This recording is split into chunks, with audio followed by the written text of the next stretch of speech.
Apa sih Digital Economy Framework Agreement di ASEAN? Apa yang mau kita bicarakan? Ya, mengenai aturan perdagangan digital.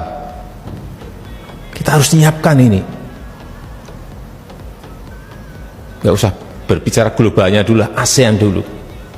Aturan perdagangan digital disiapkan. Pembayaran digital disiapkan. Keamanan data hati-hati. Harus diproteksi, dilindungi betul. Saya kaget kemarin setelah rapat, disampaikan kepada saya hanya dalam waktu bulan saja.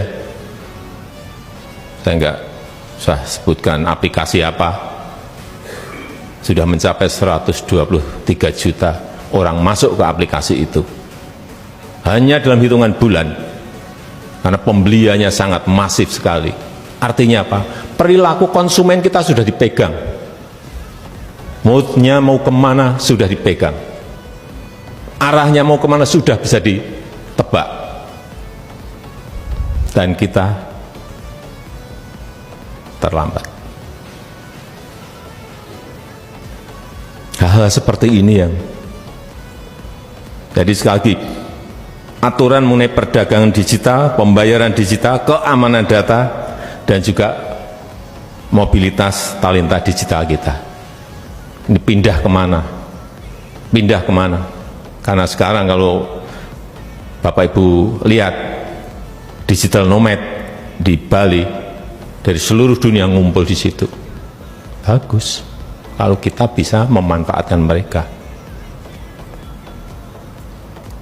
Tapi yang sering dan harus saya ingatkan, karena potensinya tadi 11.250 triliun, 11.250 triliun rupiah. Hati-hati, kita tidak boleh hanya menjadi pasar saja. Ada potensi tapi kita hanya jadi pasarnya saja. Oleh sebab itu kita harus jadi pemain. Ini menyiapkan pemain-pemain ini yang memerlukan kerja keras, karena waktunya kita dibatasi oleh limit waktu. Teman-teman saya menyampaikan hanya waktunya hanya 2 tahun. Dari tahun kemarin, pertengahan tahun kemarin, hanya 2 tahun. Bagaimana kita bisa menyiapkan talenta-talenta digital kita? Ini yang bukan barang yang mudah.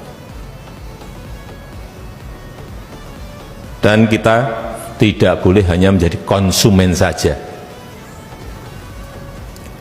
Tadi 123 juta tadi konsumen. Kita hanya jadi konsumen.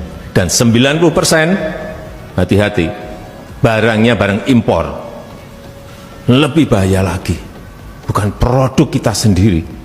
Kalau produk kita sendiri kita taruh di e-commerce, masih bagus. Tapi 90% barang impor. Karena harganya sangat murah. Bahkan baju, kemarin ada yang dijual berapa? 5.000. 5.000. Artinya di situ ada predatory pricing.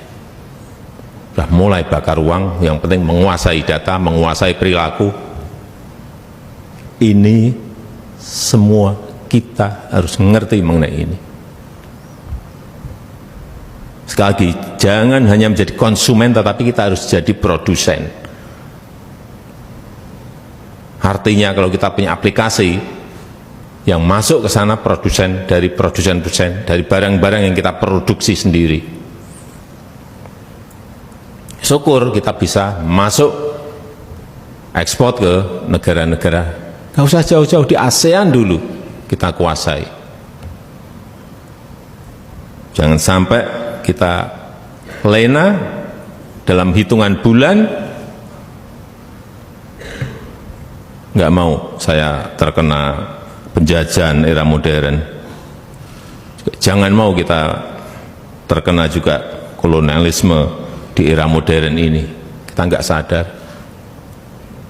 tahu-tahu kita sudah dijajah secara ekonomi.